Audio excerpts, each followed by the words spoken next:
من الحاجات المهمة جدًا قبل ما تبدأ رحلة التداول في أسواق المال، إن أنت تبقى عارف من حيث الساعة التوقيت بتاع كل سوق من الأسواق المالية.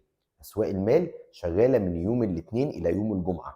أول سوق بيبدأ عندي السوق الأسترالي يوم الأحد الساعة 10 مساء بتوقيت جرينتش، وطبعًا موضوع جرينتش ده بيبقى عامل مشكلة عند ناس كتير، ساعات ألاقي واحد باعت لي من سوريا أو من السعودية أو من الإمارات يقول لي معلش قُل لي بتوقيت بلدي. فانت زي ما انت شايف كده بتخش على جوجل وتشوف توقيت جرينتش دلوقتي في بلدك الساعه كام، وبتظبط نفسك بعد كده على الموضوع ده.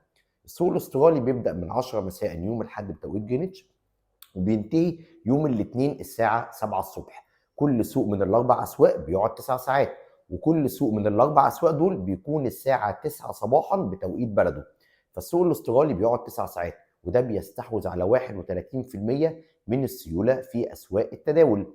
اجي بعد كده بعديها بساعتين اللي هو يوم الاثنين 12 صباحا بتوقيت جرينتش تبدا فتره طوكيو، وبرضه بتقعد 9 ساعات من 12 بالليل لغايه 9 الصبح، ودي بتكون السيوله فيها حوالي 5%. فانت لما تلاقي طوكيو فتحت والاسترالي اصلا كان شغال بقى عندك 31% وعندك 5%، فبتبتدي السيوله تزيد ويبتدي المعروض يزيد، وبتكون الحركات الى حد ما يعني لان انت كده وصلت الى 36% من السيوله على مدار اليوم في الفتره اللي فيها تقاطع ما بين طوكيو واستراليا.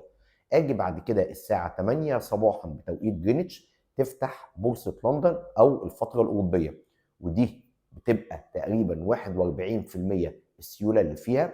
فال 41% دي لما تبدا الساعه 8 صباحا بتوقيت جرينتش بيكون فاضل اخر ساعه موجوده في فتره طوكيو، فبتلاقي هنا السيوله بدات تزيد. اول لما السوق يفتح الساعه 8 صباحا بتوقيت جرينتش بتلاقي فعلا الحركات بدات تبقى عنيفه، لان كان قبلها بساعه فاضل ساعه بس في جلسه طوكيو اللي هي 5% بس من السيوله، فبتبقى الحركه ضعيفه قوي. فالوقت اللي من الساعه 7 صباحا ل 8 صباحا بتوقيت جرينتش بتبقى طوكيو بس شغاله اللي هي 5% من السيوله، فما تفتحش صفقات في الوقت ده، بتبقى الحركه بطيئه وضعيفه والمعروض قليل، فبالتالي عموله البروكر بتبقى عاليه. كل لما تيجي الساعه 8 بتوقيت جرينتش وتفتح بورصه لندن تلاقي الحركه تزيد.